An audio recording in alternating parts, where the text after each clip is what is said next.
Bom, pessoal, dando continuidade aqui à nossa aula de Geologia da Terra, parte 3, nós vamos falar hoje sobre, então, os eventos decorrentes da tectônica de placas, ou seja, do que acontece quando ocorre algum evento pelo encontro ou pelo distanciamento de placas tectônicas. Tudo bem? Primeira coisa que pode ocorrer é a formação de cadeias de montanhas. Eu até dei um exemplo na aula passada para vocês, tá? Da chamada Cordilheira dos Andes, certo? Cordilheira dos Andes, essa cadeia montanhosa aqui da América do Sul, certo? E ela é formada justamente por este evento aqui, chamado de subducção. O que significa isso, professor? Calma, você não precisa se desesperar por conta deste termo, tá? Subducção nada mais é do que um encontro entre duas placas tectônicas. À medida que uma placa vai entrando para dentro do manto da Terra, acompanha o mouse comigo, ou seja, à medida que a crosta oceânica de uma placa some para dentro do manto, a outra vai fazendo o que? Ela vai subindo, subindo, subindo, subindo. Ou seja, ela vai aumentando o tamanho e vai formando que uma cadeia de montanha. Tudo bem? É isso que é a formação de cadeias de montanhas por meio da subducção. Tranquilo? Enquanto ocorre um encontro de uma placa com outra, uma placa é mergulhada para dentro da parte do manto, enquanto a outra vai fazendo que ela vai aumentando o tamanho. É interessante, pessoal, a gente lembrar que nesses locais onde há um choque de placas tectônicas, nós temos uma grande atividade sismológica. Então nós podemos ter que, por exemplo, na Cordilheira dos Andes, nós podemos ter uma grande quantidade de terremotos e podemos encontrar também alguns vulcões ou microvulcões, tá, pessoal? Que são essas estruturas geológicas onde o magma da Terra encontra superfície, né? E quando ele chega na superfície aqui, ele vai receber um outro nome que é magma. Até falei para vocês lá na nossa primeira aula, tá? Então aqui este é o processo de formação de cadeia de montanha.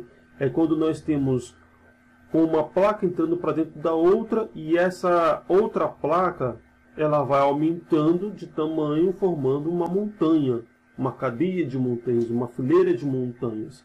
Um exemplo muito bem clássico que eu falei para vocês, que é a Cordilheira dos Andes. Tudo bem, pessoal? Um outro evento que eu gostaria de falar para vocês é são os chamados terremotos.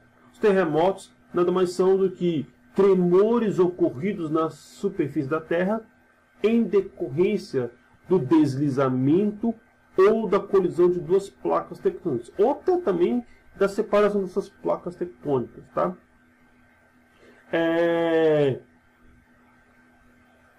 Quando ocorrido nas cadeias oceânicas, ou seja, no fundo dos oceanos, esses terremotos eles vão ter um outro nome, chamado de tsunami. Então, os tsunamis nada mais são do que terremotos que ocorrem onde? Na cadeia oceânica. É interessante a gente lembrar o seguinte, a gente entender o seguinte, que essas placas tectônicas, tanto elas podem se encontrar, olha o movimento, essa placa aqui pode se encontrar com essa, ou esta placa pode descer e essa outra subir. Quando elas estão se deslizando neste movimento para cima e para baixo entre uma com a outra, tá? Nós temos então o chamado terremoto. O local onde ocorre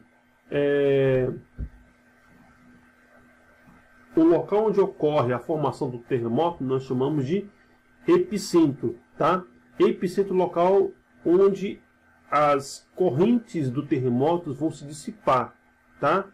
E o local exato da formação do terremoto nós chamamos de hipocentro, tudo bem? Então, se aqui esse terremoto ocorre na superfície oceânica, como a gente vê aqui nessa imagem, nós temos um tsunami. É interessante, até eu deixar aqui esse filme, se vocês quiserem assistir para vocês entenderem melhor, é aquele filme chamado O Impossível, tá? Se você tiver a oportunidade de assistir o filme O Impossível, você vai entender como é que ocorre um tsunami, tá? Foi um tsunami que ocorreu, se não me engano, na Indonésia, no ano de 2011 ou 2009, alguma coisa assim, tá?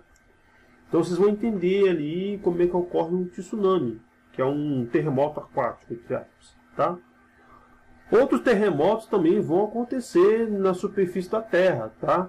Então a gente vai ter aí terremotos que acontecem, por exemplo, já aconteceu aqui na América do Sul, por exemplo, um terremoto que ocorreu lá no Chile e foi sentido onde? Aqui em Brasília, tá? Ou seja, o hipocentro foi lá no local, lá no Chile, ou seja, o epicentro foi o Chile e o hipocentro foi um local determinado do Chile, mas o reflexo do terremoto a gente conseguiu sentir aqui em Brasília, Sobradinho, Grande Colorado, Asa Norte, um terremoto que ocorreu em alta magnitude, em alta escala, em alto poder de destruição lá no Chile, que destruiu muitas casas, pessoas morreram. Aqui em Brasília a gente conseguiu sentir. Não quer dizer que porque o Brasil não está no meio de uma placa, na borda de uma placa tectônica, que o Brasil não vá sofrer terremotos. O Brasil sofre terremotos e sofre microterremotos.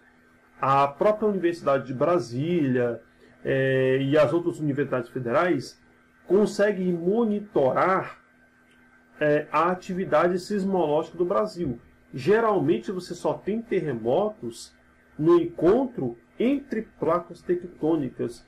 E na verdade não é bem assim. Você consegue ter uma atividade mais intensa no encontro entre as placas. Mas no meio da placa nós podemos sentir pequenos tremores. Então se você for ali na região do Maranhão, mais para próximo do oceano, você consegue sentir, você consegue detectar alguns tipos de tremores, de terremotos, microterremotos, tudo bem? Quando eu falo de terremotos, a gente tem que entender de uma escala chamada de escala Richter, tá? Ou seja, é a medição do grau de risco, de magnitude. Quanto maior o grau de magnitude, maior é o efeito de destruição. Essa escala ela varia entre 0 e 10. E aqui eu trouxe uma escala mais ou menos assim. Terremotos que ocorrem entre 2 e 3,4 graus na escala Richter são imperceptíveis. Então são aqueles terremotos que hoje a gente encontra lá no Maranhão, no Ceará, ali próximo ali do oceano, tá? São os microterremotos que a gente consegue detectar lá, tá?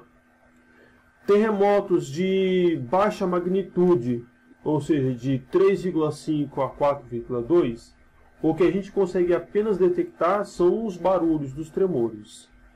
De 4,3 a 4,9, nós podemos sentir pequenos tremores, objetos se movendo, balançando, caindo alguns objetos. Entre 5 e 5,9 graus, na escala Richter, nós podemos já ver rachaduras nas paredes, objetos pesados se movimentando, tá? Entre 6 e 6,9, nós já podemos ver edifícios sendo rachados, reboco caindo, placas de construção caindo, tá? Acima de 7 a gente já pode ver danos bem visíveis, tá? Danos graves aos edifícios, quebras de encanamentos, danos na estrutura dos prédios, tá? De 7,4 a 7,9, grandes danos, né? Prédios caindo parcialmente ou até mesmo totalmente, que não tem como recuperar. E acima de 8 são aqueles graus de destruição em massa, destruição completa. Ou seja, as construções elas podem ruir, elas podem simplesmente vir abaixo pelo alto grau do tremor de terra. Tudo bem? Por último, eu gostaria aqui de falar para vocês do vulcanismo.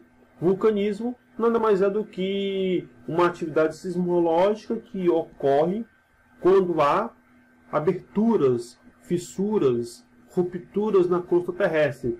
E essas fissuras, rupturas, essas fendas, elas possibilitam o quê? Que o magma, ou seja, aquele material que está lá no manto, ele se extravase e alcance aqui a superfície da Terra, tá? Então, geralmente, você tem essas fissuras aqui por um montante que chama de chaminé, né? Geralmente é chaminé. É interessante a gente entender que ocorre quando há uma separação entre placas tectônicas, tá? Esse magma ele vai encontrar a superfície terrestre. É como se fosse uma panela de pressão, tá? Então, se você tem uma panela de pressão e você, de uma hora para outra, você destampa ela sem você tirar a pressão, o que acontece? Ela explode. É mais ou menos isso que acontece com a atividade vulcânica. É como se você tirasse de uma vez a pressão da panela de pressão, certo? E aí esse magma vai atingir aí a parte da superfície da Terra, caindo já com uma forma de lava. Lava é o nome correto do magma que encontra a superfície da Terra. Tudo bem, pessoal? Então nós temos aqui vários e vários terremotos ativos e inativos.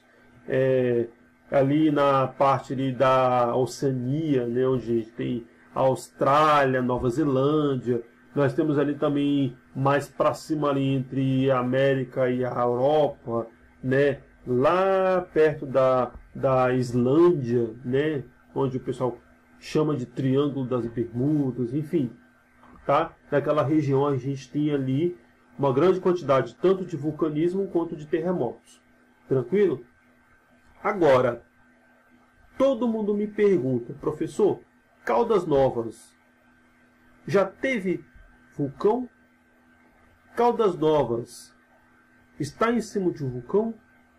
Eu falo para vocês, não. Caldas Novas nunca teve um vulcão, certo?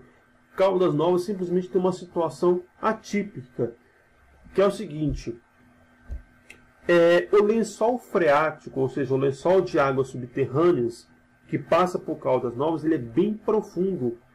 Ele é tão profundo que consegue atingir a parte próxima do manto da Terra, não no manto, certo? Então, Caldas Novas ela tem um aquecimento das águas, ou seja, tem águas termais.